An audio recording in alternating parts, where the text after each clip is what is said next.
పరలోకమందున్న తండ్రి, యేసుక్రీస్తు నామములో మీకు కృతజ్ఞులమై తెలుస్తా ఉన్నా. తండ్రి, మిమ్మల్ని ఆరాధించే బాధ్యత నాకు ఇచ్చాను, స్థితించే బాధ్యత ఇచ్చాను కూడా. అదే ఇప్పుడు పరీక్షించుకొని యోగ్యంగా బాగా చేసేటువంటి ఒక సమయం కూడా ఇచ్చాను. అనుగ్రహించండి. మీ వాక్యం ద్వారా మాతో మాట్లాడి యోగ్యమైన రీతిలో మేము వాళ్ళలో సహాయం స్థుతి ఘనత మహిమ ప్రభావం కృతజ్ఞతాపూర్వకంగా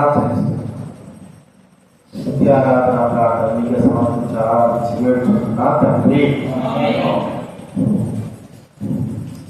దేవుని వాక్యంలో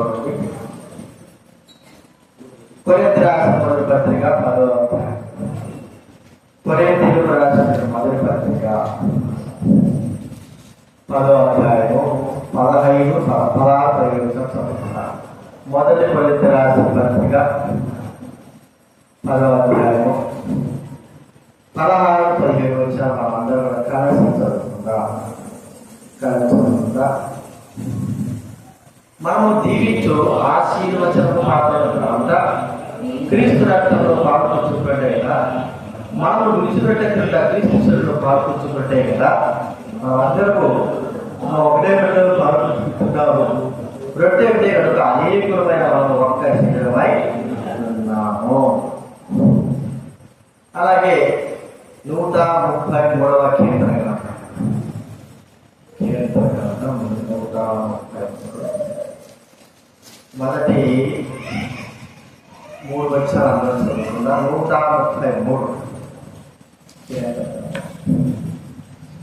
మొదటి 3 వచనాలు మనం అందరం కలిసి చదువుకుందాం.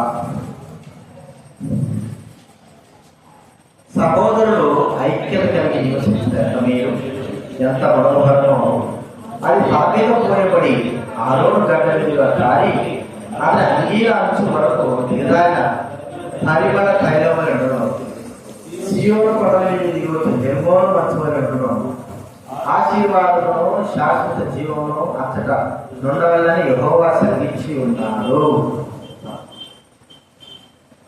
ఇక్కడ సహోదరులు ఐక్యత కలిగి నివసించాలి.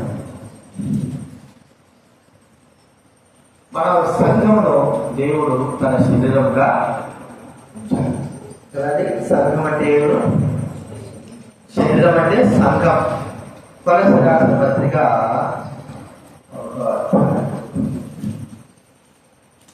18వ కొలస్సీయులకు రాసిన పత్రిక 1:18 మనం కలిసి చదువుకుందాం. కొలస్సీ రాసిన పత్రిక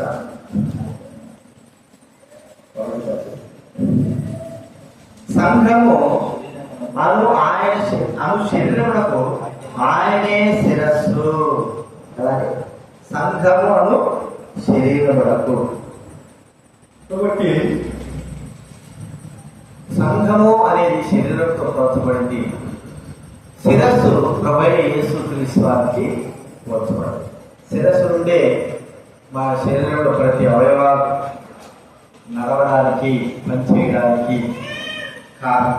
శిరస్సులో ఏదైనా ఫాల్ట్ అయిననుకో, ఇక బండి కన్ను పనిచేయాలన్నా శిరస్సు, బయట నోరు పనిచేయాలన్నా శిరస్సు, చేయి పనిచేయాలన్నా, చేతుకున్న వేళ్ళు పనిచేయాలన్నా శిరస్సు, నాలుగు పనిచేయాలన్నా కూడా అంతటికి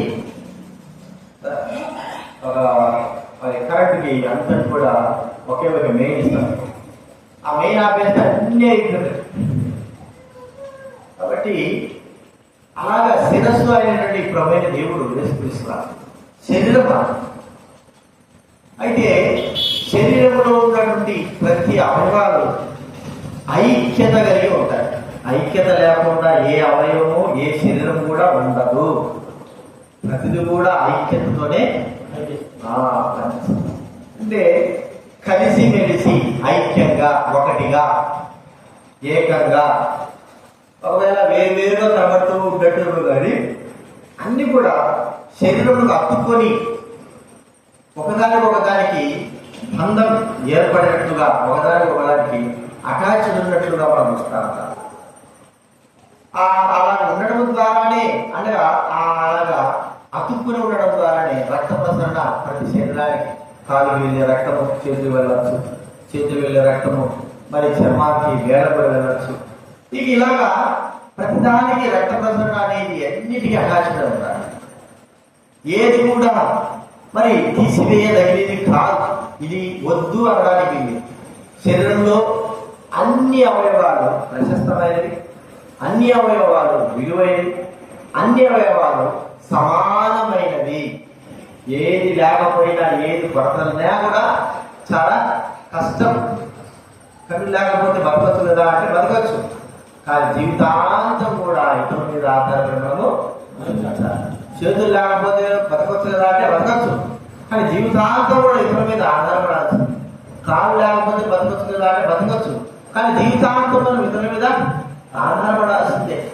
నోరు లేకపోయినా, చెవులు లేకపోయినా కూడా ఎవరో మీద ఆధారపడాలి.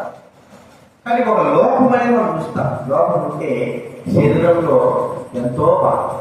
ఇప్పుడు మనం చూస్తా ఉంటే శరీరంలో ఉన్నటువంటి అన్ని కూడా శిరస్సు యొక్క ఆధీనంలో ఉంటాయి.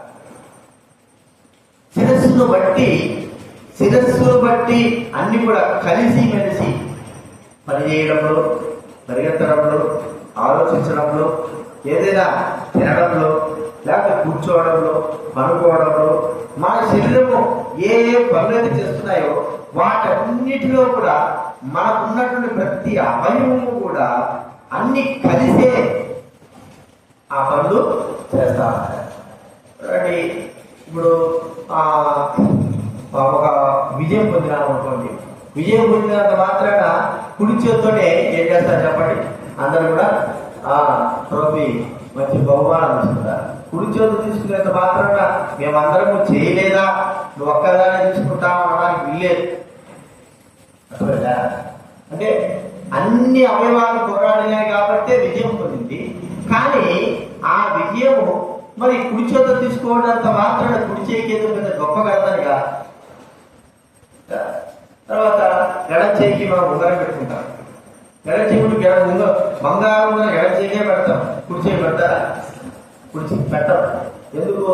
మరి కుడి చేయి ఎడం చేయి ఉంగరం పెట్టినావు కదా, నీకే అంత విలువైంది తగిలిస్తున్నావు అన్నంత మాత్రాన కుడి చేయి విలువలేనిదిగా కాదు, ప్రతిదీ కూడా విలువైంది. అయితే క్షేమము, సంఘము క్షేమము, శరీరము అభివృద్ధి, శరీరము మరి ఆరోగ్యంగా క్షేమంగా ఉండాలి అంటే ప్రతి అవయవము కూడా సరైన విధానంలో పనిచేయాలి. లేకపోతే శరీరంలో ఏదో ఒక లోపం అని మనము చూస్తాం.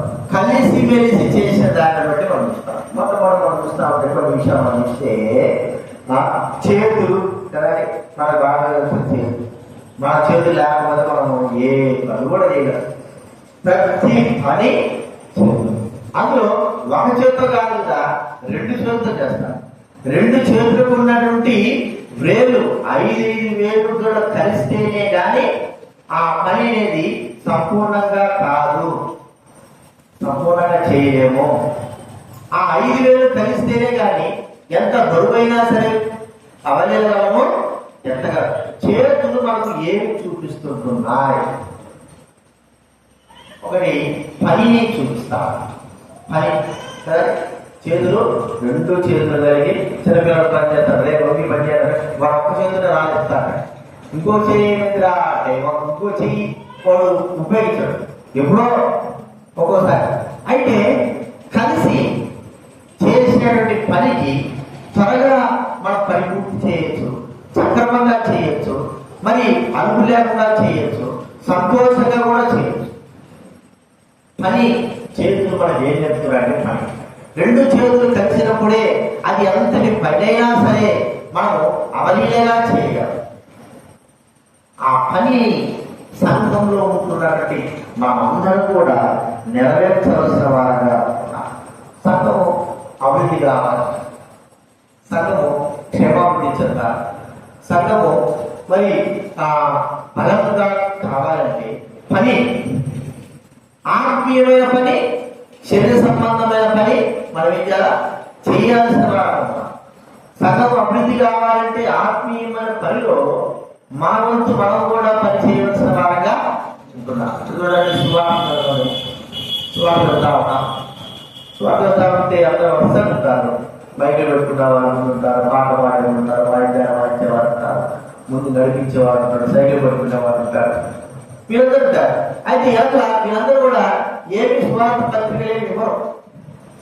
వాళ్ళ పని ఏంటి? పాట పాడడం, సువార్త చెప్పడం, దేవుడి వాక్యం బోధించడం, వాయిద్యాలు వాయించడం, సైకిల్ చక్కగా ముందుకు పోవడం.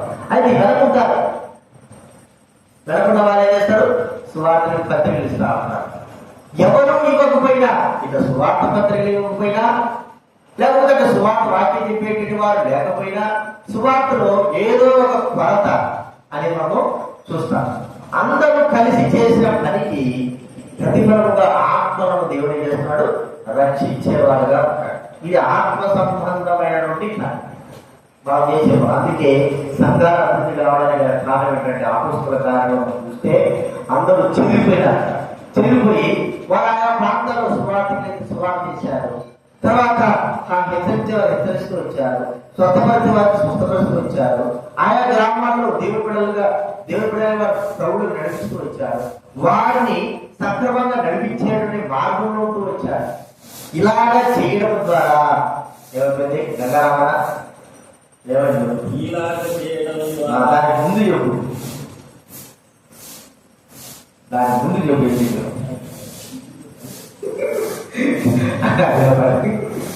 కాబట్టి ఇలా చేయడం ద్వారా ఏమవుతుంది చెప్పండి?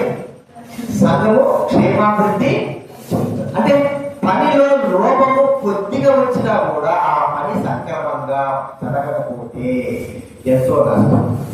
ఇక్కడ వాళ్ళ చేతులు పని చేయాలి. వాటిలో శక్తి ఉన్నంత వరకు భౌతిక సంబంధంగా మనం కూడా దైవికమైన పని విషయంలో శ్రద్ధ కలిగిన వారంగా ఉన్నారు. అలా కూడా దేవుడు చేతులాగా చేశాడు, చేతున్న వేలాగా చేశాడు. మరి పడుకున్నప్పుడే చేతులు మరి మౌనంగా, లేకపోతే ఆ విశ్రాంతిలో ఉండే ఉంటాయి. ఉదయం నుంచి సాయంత్రం చేతులు పని చేస్తూనే ఉంటాయి. ఏదో ఒకటి ఆ పని ఈ పని ఏదో ఒకటి చేస్తూనే ఉంటారు. కారణం ఏంటి? అది శరీరానికి క్షేమాభివృద్ధి కలిగించేటువంటి పనులని మాత్రమే చేస్తూ ఉంటాయి. మనం కూడా దేవుడి పని విషయంలో ఎంత శ్రద్ధ వహిస్తా కలిసి. కొంతమంది ఏం చేస్తారంటే కలిసి ఉంటారు. ఒక్కరు కానీ దారి ఆ పనిలో ఇక అందరూ కూడా దారి వెళ్ళిపోతారు. ఒక్కరు కానీ పని చేయకపోతే ఇక అందరూ కూడా వెనక్కి వెళ్ళిపోతారు. వాళ్ళ ఆనందాలు మనము ఏ విధానంలో అయితే పనిలో ముందు కొనసాగుతున్న ఒక పని దేవుడు తన బిడ్డలైన ద్వారా వాళ్ళ ఉద్యోగించబడినప్పుడు ఆ దైవికమైన పనిని సంపూర్తిగా చేసేందుకు కలిసిమెలిసి చేయొచ్చు, వ్యక్తిగతంగా చేయొచ్చు, శక్తిని బట్టి కూడా చేయొచ్చు. అయితే ఆ పనిని ఆపకుండా మనం చేయాలి.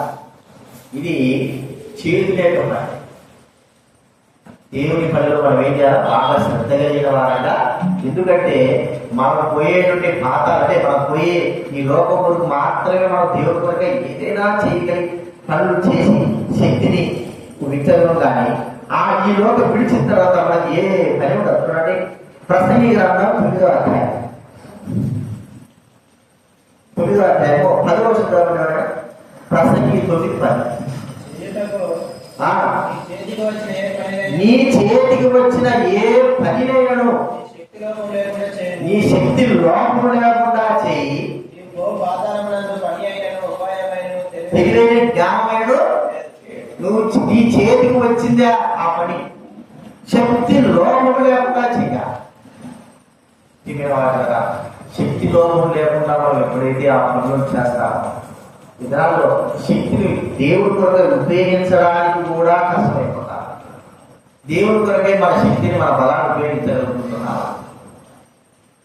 మన శక్తి లోపం, మన శక్తి బట్టి మనము మరి శక్తి లోపం లేకుండా పని చేయవలసిన వారు. ఒక్కోసారి అంటారు సోమరి పని చేయబడతారని వెళ్ళిపోతా ఉంటారు, లేకపోతే పని చేయలేరు, పని చేయడానికి కష్టం. మన చేతులతో మన దేవుడి పని మనం ఎంతగా చేస్తే అంత గొప్పగా సంతోషం మనకు కలుగుతుంది. ఇప్పుడు మరి ఇక్కడ నుంచి ఒడిశాకి వెళ్ళాను కొంతమంది, కడప నుంచి దేవుడి పని జరుగుతా 10-15 మంది అక్కడ వెళ్ళారు. మరి వాళ్ళు డబ్బులు తీసుకుంటారో డబ్బులు తీసుకుంటున్నారో తెలియదు, కానీ దేవుడి మందిరానికి వెళ్ళి 10 మంది బోర్డు మరి పిల్లలు చేసి దేవుడి మందిరం కడతా ఉన్నారు. అంత శ్రమ ఎందుకు, అంత అవసరం ఎందుకు? దేవుడి యొక్క పని కొరకై వారు ఎంత దూరమైనా వెళ్ళి పని చేయడానికి ఇష్టపడుతున్నారు. అర్థమైందా? మరి ఉన్న యొక్క పనిలో మనము మన చేతులు ఎలా ఉపయోగిస్తుంటున్నా, మన చేతుల యొక్క శక్తి ఎంతవరకు ఉపయోగపడతా ఉంది, మన చేతుల యొక్క శక్తి ప్రభు సేవ కొరగా ఎంత ఉపయోగపడతా. మన కొరకై ప్రభు చూస్తారు తన శక్తిని, తన చేతుల శక్తిని ఆయన చేశారంటే చాలా పోసినాడు కదా. భుజాలపై ఏం చేశాడు ఆయన? మన యొక్క పాప భారాన్ని మోసాడు. శిలువలో చేతుల పైన ఆయన బ్రేకులలో బ్రేలాడుతూ వచ్చాడు. చేతుల శక్తిని అంతటి కూడా ఉపయోగించిన వాడుగా చూస్తా ఉంటారు. మన కొరకై ఇంకా మన శక్తి ఎంత ఉపయోగిస్తున్నామో దేవుడి గారు. కాబట్టి కలిసి మనం చేసేటువంటి దేవుడి పని, కలిసిమెలిసి చేసే పనిలో శక్తిని ఉపయోగించడం ద్వారా సంఘము క్షేమాభివృద్ధి చెందుతుంది. లేకపోతే సంఘము ఎక్కడ దేశం పొంగడ అలాగే ఉంటుంది. ఒకటి ప్రియమైన వారు, మనం దేవుడి పనిలో మన శక్తిని సంపూర్ణంగా కారవేయవలసిన వారంగా ఉంటున్నాం. పనిని కొరకై మనం అర్పించుకోవలసిన వారంగా ఉంటున్నామని చూసుకుంటున్నాం. ఇది చేతుల పని. రెండవది ఏది? చేతులకున్న పని పని చెప్పండి. ఒకటి పని చేసేది, ఇంకోటి చేతులు ఉన్నటువంటి గొప్ప వరటి సహాయము. చేతులు ఏం చేస్తుంది చెప్పండి? ఇతరులకు సహాయం చేస్తుంది. మొదటి తెలుసా అనే మాట ఏంటంటే, ప్రార్థించే కథల కన్నా సహాయం చేసే చేతులు నిర్ణాయక మాట. సహాయం మనము ఎంతవరకు భయపడైన వారికి, పేదలైన వారికి మనము మన వంతు సహాయం చేసేవాళ్ళగా ఉంటున్నాం, ఇచ్చేవాళ్ళగా ఉంటున్నాం. చెప్పిన మాట చూస్తామంటే చూడండి, పుచ్చుకొరట కంటే ఇచ్చుట మాట. అపోస్తుల కార్యాలు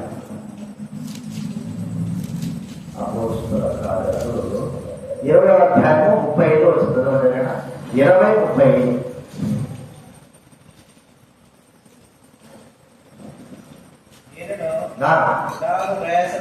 ప్రయాసపడి పుచ్చుకొరట కంటే ఇచ్చుట ధన్యమని చెప్పిన మాట ఏం చేయాలండి? జ్ఞాపకము. పుచ్చుకొరట కంటే ఇచ్చుట ధన్యం. మనకు కలిగేది ఎంతగా సహాయం చేస్తా ఉంటాము, సహాయకులుగా అవుతాము. మేమేవాడు అంతగా మన చేతులు బలపడేవిగా ఉంటాయి. మన చేతులు సంఘానికి క్షేమం కలిగించేగా ఉంటాయి. మన చేతుల ద్వారా సంఘము క్షేమాభివృద్ధి కలుగుతుంది. చేతులు మనం కలిసి మనం చేసే సేవ చూడండి, ఎక్కువగా పెద్దగా ఉండాల్సిన అవసరం లేదు. మేము ఆయా సంఘాలలో నుంచి కావచ్చు, సంఘాలలో దేవస్తులు కావచ్చు, కొంతమంది సువార్తలు కావచ్చు, వారు ఒక వాట్సాప్ గ్రూప్ ఏర్పాటు చేస్తున్నారు. అందరూ కలిసి ఎక్కడైనా ఒక దేవస్తుడు కానీ, లేకపోతే అతి ప్రమాదం ఉన్నటువంటి ఒక విశ్వాసి కానీ, ఎవరైనా సరే అవసరంలో ఉన్నారు, అపాయాల్లో ఉన్నారు, వారికి అవసరం ఉంది, హాస్పిటల్ జాయిన్ ఉన్నారు, వారికి కావాలి. అప్పుడు వీళ్ళు ఏం చేసేవారంటే అంత కలుసుకొని మరి ఒక అకౌంట్ ఓపెన్ చేసుకుని దాంట్లో ప్రతి నెల వాళ్ళు సంపాదించిన కొంత వేసుకునేవారు. ఇక్కడ ఒక దైవసేవకుడు బాగాలేదు, హాస్పిటల్ చేయాలి, హార్ట్ అటాక్ వచ్చింది. ఎంతైతే మరి వాళ్ళు వేస్తున్నారో ఆ ధనాన్ని తీసుకుని వెళ్ళి వారికి అవసరతలో ఇచ్చేవారు. సహాయం అన్ని చేతులు కలిస్తేనే, అర్థమైందా? అన్ని చేతులు కలిస్తేనే వారికి సహాయం. ఇలాంటి ఎంతో మంది ఉన్నారు. బైబిల్ గ్రంథంలో కూడా అలాంటి యొక్క సహాయం ఉంది. చూడండి, అపోస్తలుల కార్యాలు 11వ అధ్యాయం 27 చదువుతారు కదా. ప్రవక్తలు యెరూషలేము నుండి అంత్యోక్యకు వచ్చిరి. వాళ్ళు అహరోనుకు నిలువబడి భూలోకమంతటా గొప్ప కరువు రాబోతున్నదని ఆత్మ ద్వారా సూచించాను. అది కౌదీయ చక్రవర్తి కాలం నుండి సంభవించాను. అప్పుడు శిష్యులలో ప్రతివాడును శక్తి కొలది హృదయంలో కాలంలో సహోదరులకు సహాయం పంపుటకు నిశ్చయించుబడెను. చేసే బర్నబా సౌలను పెద్దల యొద్దకు దాన్ని పంపిణీ. కౌదీయ చక్రవర్తి కాలంలో గొప్ప కరువు వస్తే శిష్యులు ఏం చేశారు? శక్తి కొలది సహాయం చేయాలి. వారి చేతులు నుండి అనేకమైన వారికి సహాయం పంపబడాలి. మిగిలిన వారి చేతులు కేవలం దైవ పని చేయడానికే కాదు, దైవ పని చేసేదానికే కాదు. రెండవది దేనికి ఉపయోగపడాలి? చేతులు సాయం ఎవరికి? దైవ బిడ్డలైన వారికి, కష్టాల్లో ఉన్న వారికి, శ్రమల్లో ఉన్న వారికి. మీరు కూడా ఇళ్లలో ఒకవేళ అలాగా మీరు గ్రూపులుగా లేకపోతే ఇళ్లలో ఒక చిన్న డబ్బా పెట్టుకొని కొంత డబ్బు వేసుకోండి. ఊరికి మిగిలిపోతాడు 2 రూపాయలు 10 రూపాయలు అలా రాగతారు. అది డబ్బా 2000 3000 అయిన తర్వాత అవసరంలో ఉంటారు. దొరుకుడైన వారు హాస్పిటల్లో ఉంటారు, కష్టాల్లో ఉంటారు, చాలా శ్రమలలో ఉంటారు. వారి మన ధనము ఇచ్చేవారుగా ఉంటారు. అతను వచ్చిందే సత్తు 5 రూపాయలు 10 రూపాయలు పడకది లేదు, అంతేనా? ఇక అది కూడా ఉండదు. ఎట్లా చెప్పండి? మనం నేర్చుకోవాలా ఇతరులకు సహాయం. చేతులతో మన దేవుడి పని ఎలాగైతే చేస్తామో ఇదే చేతులతో కష్టపడినప్పుడు మన ధనాన్ని కూడా అవసరంలో ఉన్న వారికి మనం ఇచ్చేవారంగా ఉండాలి. అది చేతుల యొక్క పని. వాడి పని చేస్తుంది చేతులు. రెండోదిగా సహాయము. అప్పుడు సంఘము క్షేమాభివృద్ధి చెందినదిగా ఉండాలి. ఆ చేతుల్లాగా మనం ఉండాలి. అలాగా పనిచేసేవారిలాగా మనం ఉండాలి.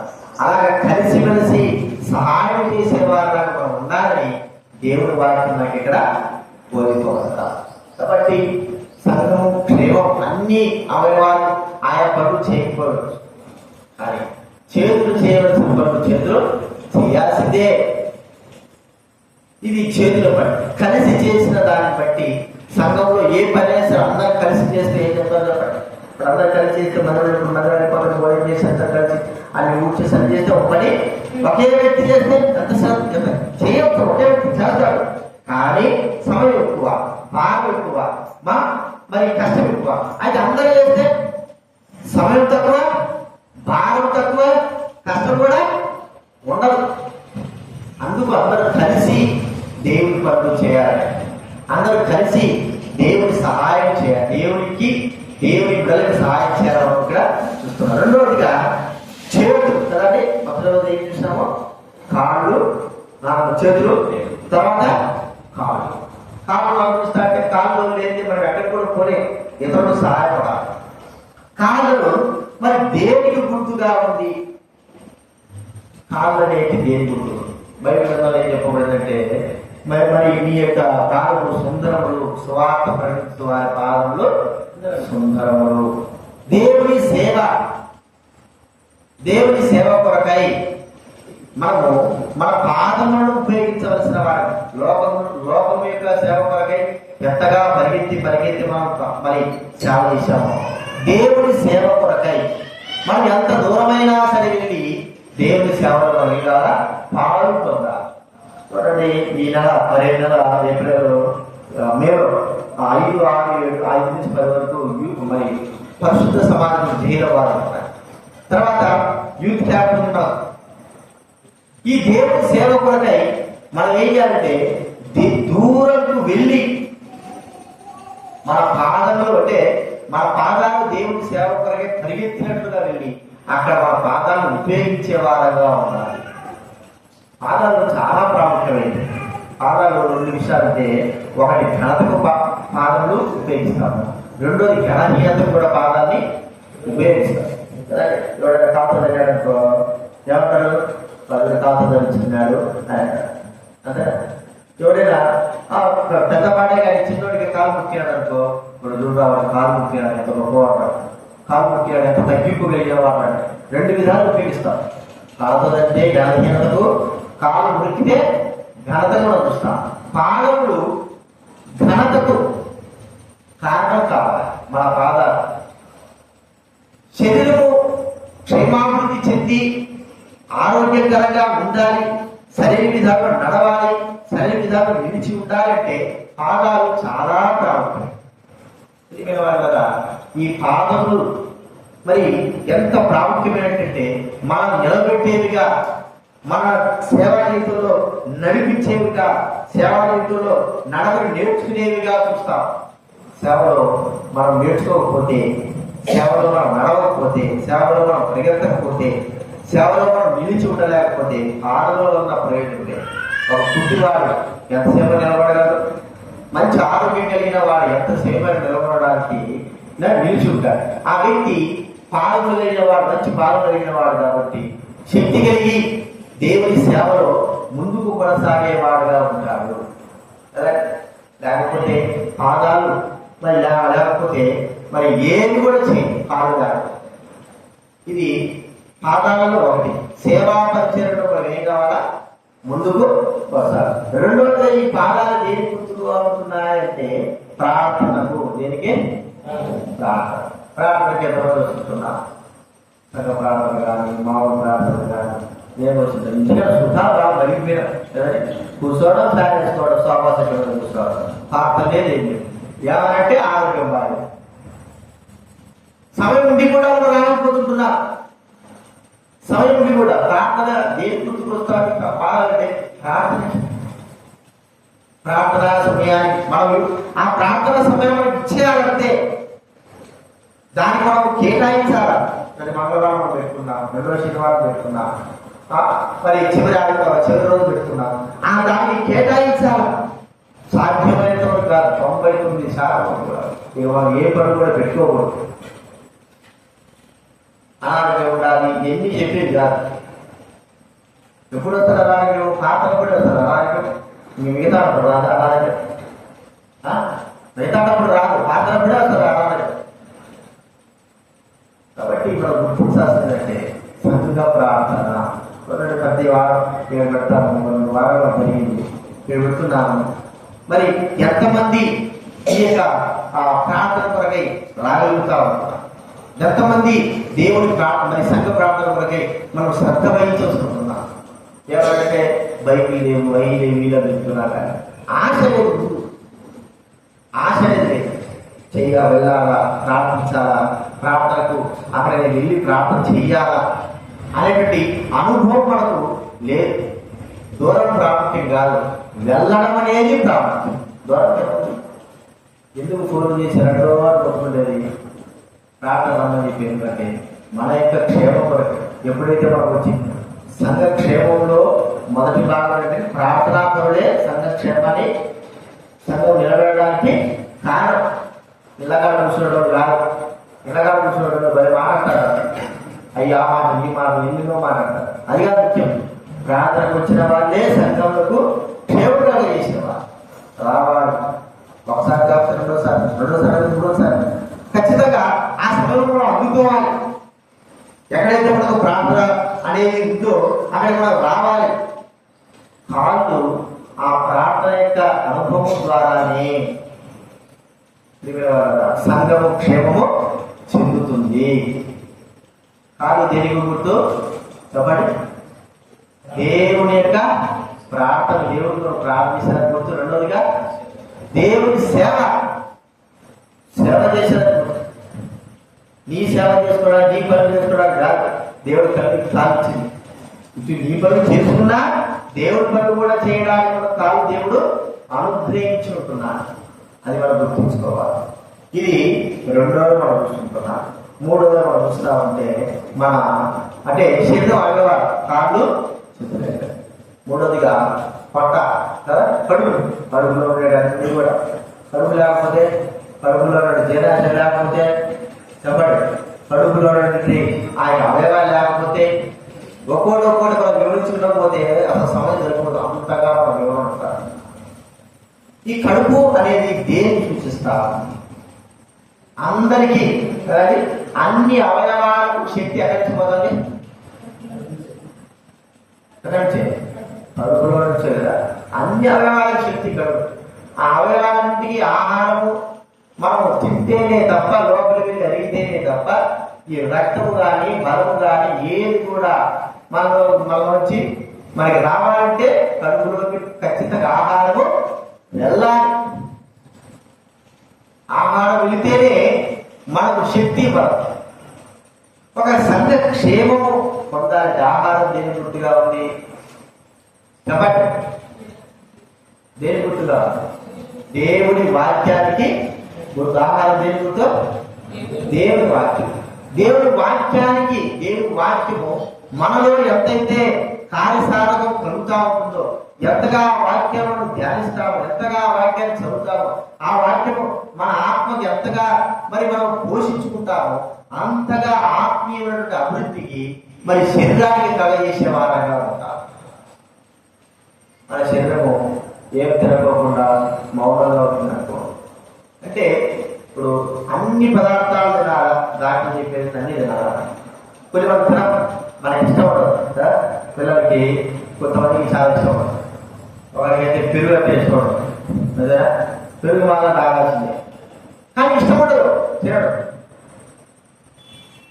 ఒకరికి మునక్కాయలు ఇష్టం ఉండదు, ఒకరికి ఉల్లగడ్డలు ఇష్టం ఉండదు, ఆహారంలో కొన్ని వస్తువులు ఇష్టం ఉండదు. కానీ అవి ఇష్టం లేనివి మనకు కోడిగుడ్లు ఇష్టం ఉండదు. శరీరానికి కావలసినటువంటి ప్రతి అవయవానికి కావలసిన పోషకాలను మనము ఎలాగైతే శరీర సంబంధంగా ప్రతిదీ ఇస్తేనే తప్ప ఈ శరీరము దృఢంగా బలంగా కాదు. అలాగా ఆత్మీయంగా దైవ వాక్యము మనము ధ్యానించి దేవుని వాక్య ప్రకారంగా నడుచుకుంటేనే తప్ప మన ఆత్మీయ జీవితాలు కూడా మెరుగుపడవు. ఎందుకు మన ఆత్మీయ జీవితాలు అంతంత మాత్రం ఉన్నాయి అంటే దేవుని వాక్యం యొక్క ఆహారము సరిగా భుజించడం. ఈరోజు ఎంతమంది దేవుడి వాక్యం సరిగా దాన్ని పెట్టారు? సౌండ్ తగ్గించి ఫస్ట్ దాని సౌండ్ తగ్గి అంత తగ్గించే ఇప్పుడు పెట్టు. ఫస్ట్దే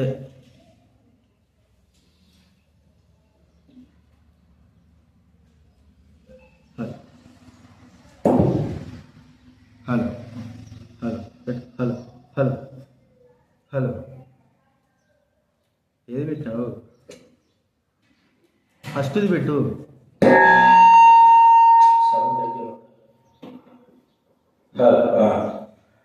శరీర సంబంధంగా దేవుడి వాక్యము మనము ఎంతగా అధ్యయనం చేస్తుంటాం, ఎంతగా చదువుకుంటున్నాం. ఈరోజు లేచిన వెంటనే బైబిల్ చదివిన వారు ఎవరు చెప్పండి? అందరికీ తలదు కింద దిగినాయి ఒకటి, ఇంకెవరు 2 3 అంతేనా? బుర్గైనా బైబిల్ చదివినావా? అది చదివినా డైలీ పోర్షన్ చదవాలి కదా. వాగ్దానం సంబంధించిన అంటే మీరు డైలీ పోర్షన్ చదవాలి. మీరు చదవాలేమా? రాసిందా లేడీ కష్టం అయిపోయిందా? ఏమన్నా ఏంటో ఎవరి కోసమో దేవుడు ఉంటే ఉండవు లెక్కలే అన్నట్టు అంటావా? ఖచ్చితంగా దేవుడి వాక్యం ఒక అధ్యాయం చదివేదానికి ఏమైంది? కష్టమేముంది? అంత కష్టమేముంది? అది చదివితే ఏమన్నా 2000 ఇవ్వమంటాడా దేవుడు? మిమ్మల్ని ఏమన్నా చెప్పండి, 1000 రూపాయలు ఏమన్నా అంటారా? చూడండి, లోకంలో అన్నిటికీ సమయం ఉంటుంది, కానీ దేవుడి వాక్యం చదవడానికి మనకు సమయం ఉండదు. అంతేనా? దేవుడి వాక్యం చదవడానికి సమయం ఉంటుంది, అన్నిటికీ సమయం ఉంటుంది. మనం గుర్తించుకోవాల్సిన దేవుడి వాక్యాన్ని మనము చదవాలి. ఆ వాక్యము మన ఆత్మకు ఏంటి? బలమైన ఆహారం. మన ఆత్మీయ ఎదుగుదలకు శరీరం సంగమై మనం ఒకరిని ఆత్మీయ ఎదిగితే శరీరంలో ఆరోగ్యం ఉన్నట్టే కదా. ఒక్క అవయవము ఏదైనా సరే బలహీనంగా ఉందంటే అర్థం ఏమిటి? దాంట్లో ఏదో లోపము వచ్చింది. కాబట్టి వీటన్నిటి లోపాలు ఎక్కడ ఉంటున్నాయంటే శరీర సంబంధంగా చూస్తే ఆహారంలో ఉంటుంది, భౌతిక ఆత్మ సంబంధం చూస్తే మన ఆత్మీయ స్థితిలో లోపాలు ఉండడానికి గల కారణం దైవ వాక్యము మనం చదువుకోలేకపోవడము, ఆ వాక్యము నేర్చుకోలేకపోవడము, ఇదే దీనికి కారణం. అందుకే సంఘములలో క్షేమం లేదు, సంఘములలో ఆత్మీయత లేదు, సంఘములలో అభివృద్ధి లేదు, కనీసం వ్యక్తిగతంగానైనా సరే లేదు. కలిసి ఉండలేకపోతుంటున్నాం, కలిసి జీవించలేకపోతుంటున్నాం, కలిసి ఆత్మీయంగా ఉండలేకపోతుంటున్నాం. దేనికి కారణం ఏంటంటే లోపం వచ్చింది. శరీరంలో అవయవాలలో లోపం వచ్చింది, ఒక్కొక్క అవయవానికి ఒక్కొక్క లోపం వచ్చింది. ఈ లోపాలకు గల కారణం ఏంటి? డాక్టర్లు అంటారు, అవి ఎందుకు వచ్చింది, కళ్ళు కొద్దిగా మసకలయ్యాయంటే నీలో ఈ విటమిన్ లోపం ఉంది, అదేనా? కాల్షియంలో నీకు ఎందుకు ఎముకల్లో బలంగా లేవు కాల్షియం, నీ కాల్షియంకు సంబంధించిన ఏం విటమిన్ అది? డి విటమినా, సి విటమినా? డి విటమిన్ లోపం ఉంది. ఈ లోపం సరి చేసుకోవాలంటే నువ్వేం చేయాలి? ఈ విటమిన్ లోపం సంబంధించినటువంటి ఆహారాలు మనము సరిసమానంగా తీసుకోవాలి. డి విటమిన్ సంబంధించిన ఆహారాలు మనము తీసుకోవాలి. ఈ విటమిన్ అలా తీసుకున్నప్పుడు మన యొక్క శరీరంలో లోపములు సరిచేయబడతాయి. అట్లాగే ఆత్మీయంగా మనలో కూడా లోపములు సరిచేయబడాలి అంటే ఏం తీసుకోవాలా? అన్నిటికీ ఒకటే ఒక ఆహారం, మందు ఏది? దేవుని వాక్యం. దీన్ని మనం రోజు ఏం చేయాలా? చదువుతా ఉండాలా, ధ్యానిస్తా ఉండాలా, అర్థం చేసుకుంటా ఉండాలా, దేవుని మాట మనము గుర్తించే వారంగా ఉండాలి. కాబట్టి పొట్ట ఎలాగైతే కడుపులోకి ఆహార వస్తువులు ఎలాగైతే ఆహారం పోయి మరి కలిగిన తర్వాత మన శరీరానికి మన ప్రతిదానికి బలం చేకూరుస్తుందో, అలాగనే దేవుని వాక్యం ద్వారా మనం కూడా బలపరచబడి సంఘ క్షేమం కొరకై మనం కూడా శక్తి కలిగిన వారంగా పనిచేస్తాం. దేవుని వాక్యం ద్వారానే కదా మనం బలపరచబడి ఆత్మీయ ఎదగాల, ఆత్మీయ స్థితిలో ఉండాలా, ఆత్మీయ నడుచుకోవాలంటే దేవుడి వాక్యం బోధిస్తూ ఉన్నప్పుడే ఆ మాట మనలో ఎప్పుడైతే మరి అనువదిస్తుంటా ఉంటామో మనలో కూడా ఆత్మీయ క్షేమం చెందుతాము. శరీర మరి భౌతిక సంబంధంగా ఆత్మీయ సంఘ క్షేమంలో మనం పాల్పొందిన వారంగా ఉంటాం, సంఘానికి క్షేమం కలిగించే వారంగా ఉంటాం. లేకపోతే నిరసించిపోతాం. ఏదో ఒక అవయవం లోపం కలిగినట్లుగా మనలో కూడా అవయవం లోపం కలిగి ఉంటాం. ఆత్మీయ లోపాలలో మనం కూడా ఉంటాం. దీనికి గల కారణము ఆహారం, ఆత్మ సంబంధమైన ఆహారం మనకు తీసుకోలేక పోవడమే. ఇది ఎన్నో చూసిన చెప్పండి?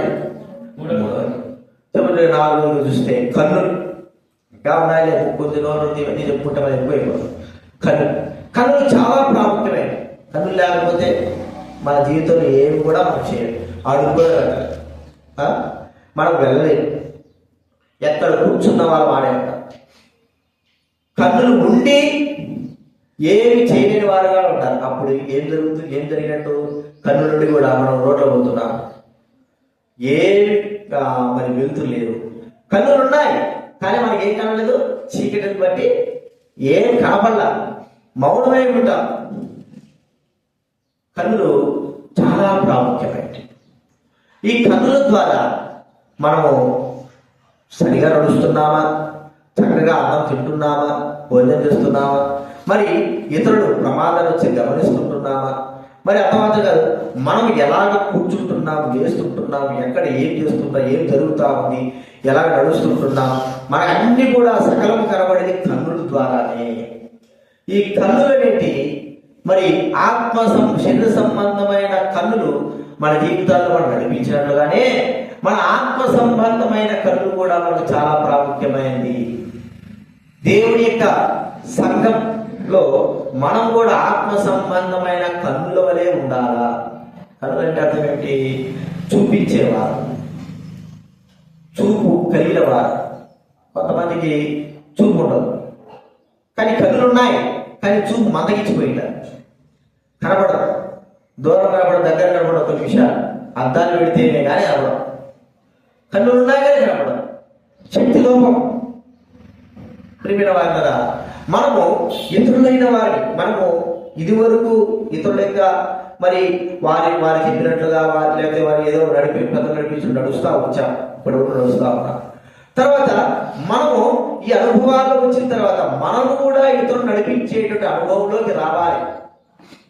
ఒకప్పుడు మనం నడిపించిన వారు ఎంతమంది ఉన్నారు, ఇప్పుడు మనము ఎంతమందిని నడిపించగలుగుతుంటున్నా, ఎంతమందిని సరైన మార్గంలో నడిపించేవారు.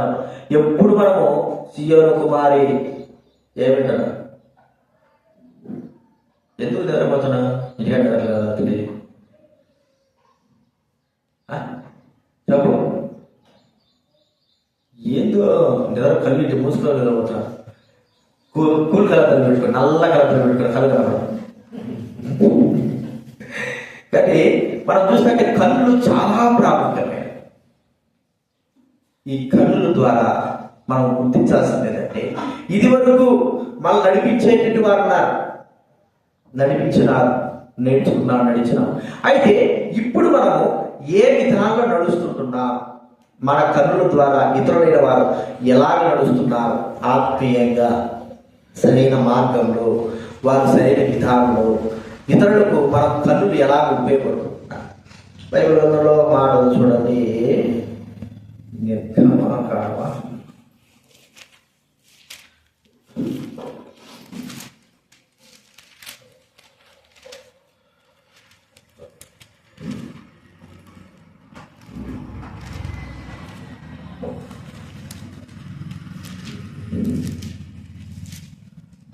దేవుడి వాక్యంలో నుంచి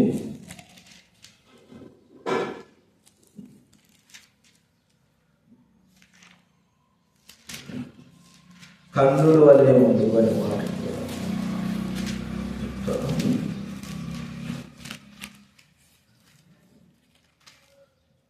నువ్వు మాకు కన్నుల వల్లే ఉంటుంది. లేవియా కాలంలో చూడాలి.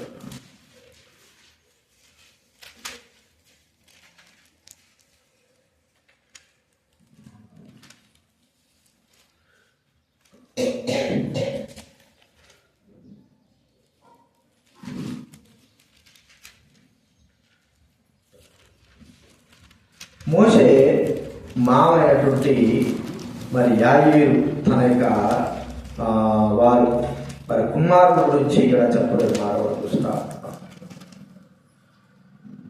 మోషే మీరు మాకు దాన్ని చూస్తే కన్నుల వలె ఉంటారు అనేటువంటి మాట. సంఖ్యాకాండ క్షమించాలి, సంఖ్యాకాండ 10వ అధ్యాయం, సంఖ్యాకాండ 10వ అధ్యాయము 31, 32 చదువుకుంటా. సంఖ్యాకాండ 10వ అధ్యాయం 31, 32 నేను చదువుతాను కండి. బైబిల్ ముందు నుంచి 119. అందుకు మోషే నువ్వు దయచేసి మమ్మల్ని విడువకము, ఎట్లనగా ఈ అరణ్యమందు మేము దిగవలసిన స్థలములు నీకు తెలిసి ఉన్నవి. నీవు మాకు కన్నుల వలె నువ్వు సరైన మార్గంలో మమ్మల్ని నడిపించడానికి నీవు ఉపయోగపడతావు కదా. మోష రఘుయేలు అంటే మోష మామ కుమారు హోబాబుతో చెప్తూ కుమారు హోబాబుతో కన్నుల వలె నడిపించేటువంటి మార్గం. మనం కూడా మరి గుడ్డివారిని నడిపిస్తూ ఉంటే వారిని చెడువారిని నడిపిస్తామని చెప్పండి. గుడ్డివారి మీద దయగలిగి మనము మంచి మార్గం నడిపిస్తాం, జాగ్రత్త చెప్తాం. ఇక్కడ రాయి ఉంది ఇన్ని చెప్తాం. ఎందుకంటే మనకు కన్నులు ఉన్నాయి కాబట్టి వారు మంచి మార్గం నడిపించే వారంగా ఉంటున్నారు. క్షేమము, ఆత్మీయమైన క్షేమంలో శరీర సంబంధంగా ఒక్కొక్కసారి చీకటిలో ఉన్నటువంటి వ్యక్తులుగా ఉన్న వారిని మనం సరైన మార్గంలో మనం కన్నులు కలిగిన వారంగా నడిపించే వారంగా ఉంటారు. మనకే కనబడకపోతే, మనకే రేసేటంటే ఇతరులే ఏమి చెప్పండి. రేసేటంటే రాత్రులు రాత్రులు కొద్దిగా కనబడతాడు, దూరగా అసలుకే రేసేటంటే అసలుకే కనబడతాడు రేసేది. మనకే రేసేటైతే ఇతరులు మనం ఎట్లా నడిపిస్తాం, ఎలా నడిపిస్తుంది చెప్పండి. కాబట్టి ఎందుకు నడిపించాలంటే సంఘ క్షేమం కొరకు మనం నడిపించవలసిన వారంగా అనుకున్నాం. ఒక వ్యక్తి కింద పడిపోకుండా, దెబ్బలు తగ్గకపోకుండా ఆ వ్యక్తిని పట్టుకొని కళ్ళు కలిగిన వారు, కళ్ళు లేని వారు జాగ్రత్తగా తీసుకొచ్చినట్టుగా మనం కూడా ఆత్మ సంబంధంగా ఎంతో నశించిపోయే వారి కొరకే, లేదా ఆత్మీయ బలహీనమైన వారి నిమిత్తమై కన్నులు కలిగిన వారంగా సరైన మార్గం చెప్ప నడిపించాలి. అప్పుడు సంఘము క్షేమాభివృద్ధి చెందుతుంది. ప్రియమైన వాళ్ళ మంచి నడవడి. అందుకే పుట్టించాలి కంటే ఈ కన్నులు దేని గుర్తుగా ఉంటాయి? మన నిజమైన ప్రధాన కాపుడు ప్రభువైన యేసుక్రీస్తు. ఆయనకు మరి ఆయన కాపరత్వానికి ఆయన కన్నులుగా మనం చూస్తాడు. ఆయన చూస్తాడు, దూరం చూసి ఎక్కడ మంచి ఉందో, ఎక్కడ జలాలు ఉన్నాయి, ఎక్కడ ఏముందో వాటి స్థలానికి ఏం చేస్తున్నాయి? ప్రభు మనల్ని నడిపిస్తాడు. అయితే ఇక మరి ఇన్ని కన్నులు కలిగిన గొర్రెలు ఏం చేస్తున్నాయి? కాపరిని అనుసరించుకోకుండా వారి ఇష్ట ప్రకారంగా ఏం చేస్తున్నాయి? మాకు కనపడుతుంది కదా, ఇక్కడ కనపడుతుంది, అక్కడ పోతుంది, మేఘల అక్కడ కనపడుతుంది, ఇక్కడ పోతుంది. సరైన మార్గంలో అవి ప్రయాణించలేవు. అందుకే గొర్రెల కాపరి ప్రభు యేసుక్రీస్తు వారు మనల్ని కన్నులు కలిగిన వాడు మన సరైన మార్గంలో మనం నడిపించేవాడుగా తండ్రి దేవుడు. ఆ దినాలు ఇశ్రాయేలు మరి రాత్రి అగ్నిస్తంభంలో, ఉదయం మేఘస్తంభంలో ఉండి వారిని సరైన మార్గంలో నడిపించినాడు.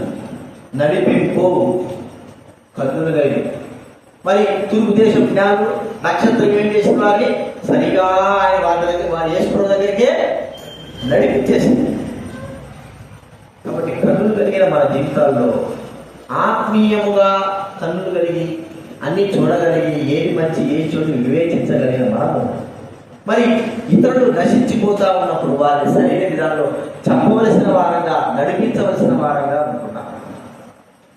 కాబట్టి మనం గుర్తించుకోవాల్సిందంటే శరీరపు అవయవాలు కన్ను, ముక్కు, నోరు, చెవి, కాలు, చేతులు, వేళ్ళు, తలవెంట్రుకలు, చర్మము, ఇవన్నీ కూడా అవయవాలు అన్ని సరైన విధానంలో సక్రమంగా పనిచేసినప్పుడే, సక్రమంగా ఉన్నప్పుడే, కలిసిమెలిసి ఉన్నప్పుడే సంఘానికి క్షేమము అని మనం చూస్తాం. కలిసిమెలిసి లేకపోతే, శరీరంలో అవయవము విడిపోతే శరీరంలోంచి విడిపోతే చెప్పండి ఏమవుతుంది? అది నశించిపోతుంది. మనకు బాగా అనుకోండి, కళ్ళు వేరు ఉన్నాయి, చేతులు వేరు ఉన్నది, ముక్కు వేరు, నోరు వేరు, అన్నీ కూడా చర్మంతో కప్పబడిన లోపల కూడా అవయవాలన్నీ కూడా ఉన్నాయి. మీరు బాగా చూడండి.